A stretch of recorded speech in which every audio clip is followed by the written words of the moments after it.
Brittney Griner appeared to believe she would avoid consequences for her controversial remarks about Caitlin Clark. However, Indiana Governor Mike Braun has now taken action, creating significant turmoil within the WNBA. The situation intensified after the league reportedly looked into questionable claims made against Indiana Fever fans, while allegedly overlooking legitimate concerns related to Griner's widely circulated video. As political pressure builds, the controversy is escalating quickly.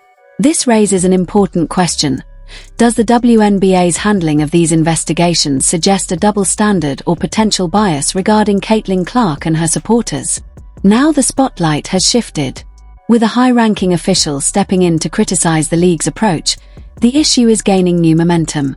Griner had seemed confident that the backlash to her comments would fade, as similar situations often have in the past.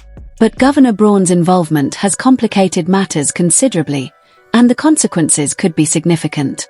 Let's take a closer look at what has unfolded, because this story is layered and highly dramatic. He said those accusations were false. The least that she could do is apologize to our great state and the fans that show up at these games and say, I'm sorry, I was wrong. Obviously, she's not going to do that, but also, Dan, why isn't the Indiana Fever apologizing to their own fan base for putting them through that, for going through those types of accusations? I mean, those are awful accusations. They weren't true. The fans weren't shouting racial slurs toward Angel Reese or opposing players. I mean, where is Caitlin Clark? Where is the Indiana Fever? Where is the WNBA saying that investigation there shouldn't have been an investigation? The allegations were false. Where's the apology? It hasn't happened. It's disappointing. As someone who is, my daughters are fans of the team. They've gone to games to see Caitlin Clark. It's so demeaning to our state and to the fan base to go through something like that. The least they can do. The WNBA reportedly devoted time and resources to examining claims that Indiana Fever fans directed hateful comments toward Angel Reese after the Chicago Sky lost by 30 points. Those allegations were ultimately found to be unsubstantiated, even by the league itself. However, critics argue the situation becomes more controversial when comparing that response to the league's handling of a viral video involving Brittney Griner. While the league moved quickly to review the claims involving Reese, some observers believe it did not respond with the same urgency to the video that many viewers interpreted as Griner calling Caitlin Clark trash and using a derogatory phrase.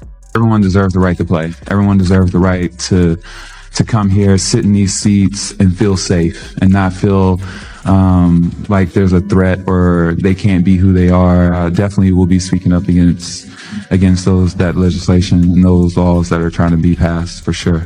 Critics say the perceived inconsistency is hard to ignore. In their view, the WNBA was willing to investigate allegations of hate speech that were never proven, yet appeared less responsive when video surfaced that some believe shows potentially questionable behavior by Brittney Griner. From this perspective, the league is accused of applying its standards unevenly, addressing certain claims quickly while seeming slower to engage with others that do not fit the same narrative. Indiana Governor Mike Braun publicly commented on the situation in measured terms. When he stated, "I think if there was some look into what Angel Reese did, I think it would be good to put that to rest as well," he was broadly interpreted by observers as encouraging the league to review the matter thoroughly and ensure consistency in its approach. Caitlin Clark and the Indiana Fever are the best gift that the WNBA has ever had. I mean, and the fans that show up and pack that place, I mean, sell out crowds every time Caitlin Clark plays. It's so great for Indiana, but it's good for the WNBA. But how dare you accuse our fans, the Hoosiers that show up at these games, being racist when they're not? I mean, that was just an opposing player who hates Caitlin Clark. Frankly, it's a great rivalry for the teams and for the sport. But don't accuse our fans of being racist. I mean, that's the kind of garbage that gets thrown around all the time. It wasn't true. The investigation proved it. And there was no outcome of it. There was no apology. Apologize to the fans. I mean, that's a simple thing to do. And I wish the team would have been more emphatic about that. Stand up, stick up for your fan base. I mean, that's who's keeping you alive. So maybe they'll still do that. I don't know. I mean, I tweeted that Angel Reese should apologize. And my tweet got a lot of reactions, but I'm not going to hold my. Governor Mike Braun emphasized that he has no tolerance for bigotry or bullying and believes that when remarks cross the line or create confusion, they should be acknowledged and addressed. Critics, however, argue that the WNBA tends to act only in situations that appear to protect certain players while scrutinizing others more closely.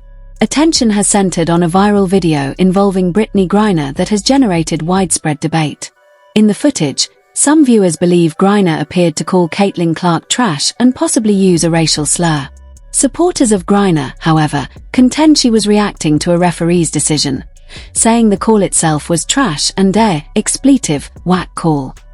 Because of the ambiguity, some observers are asking why Griner has not publicly clarified the remark and why the WNBA has not issued a detailed statement providing context. To critics, the league's silence raises questions about consistency in how controversies are handled, especially compared with the swift investigation into claims involving Angel Reese. Critics argue that when concerns arise about comments captured on video, the league appears slow to respond. In their view, the situation highlights what they describe as uneven treatment within the WNBA, where some players face heavier scrutiny than others. From this perspective, Caitlin Clark is closely analyzed for her reactions on the court, everything from facial expressions to turnovers, while the viral Brittney Griner clip has not received the same level of public follow-up from the league. Supporters of this view say the contrast raises questions about consistency in how incidents are handled. The controversy also emerged shortly after the Indiana Fever defeated the Chicago Sky by a wide margin in a game that Clark did not play, adding further attention to the situation. Some critics claim the Chicago Sky's lopsided loss shifted attention away from on-court performance and toward controversy. They argue that allegations about Indiana Fever fans surfaced at a convenient time, giving the league an issue to investigate while drawing sympathy toward Angel Reese rather than focusing on the game itself. Supporters of Reese and the Sky, however, dispute that characterization. Governor Mike Braun, meanwhile, has emphasized the broader impact of Caitlin Clark in Indiana. He has pointed to her role in boosting interest in women's basketball across the state and helping drive strong attendance at Gainbridge Fieldhouse, similar to the draw of the Indiana Pacers. Clark's influence, he suggests, has energized participation and enthusiasm at both the college and high school levels. From Braun's perspective, the discussion goes beyond a single incident. His remarks calling for the hostility surrounding Clark to subside and for consistent standards to be applied reflect his view that the situation should be handled fairly and without bias. Critics argue the WNBA has allowed a culture to develop where Caitlin Clark faces intense scrutiny while concerns involving Brittney Griner receive less attention.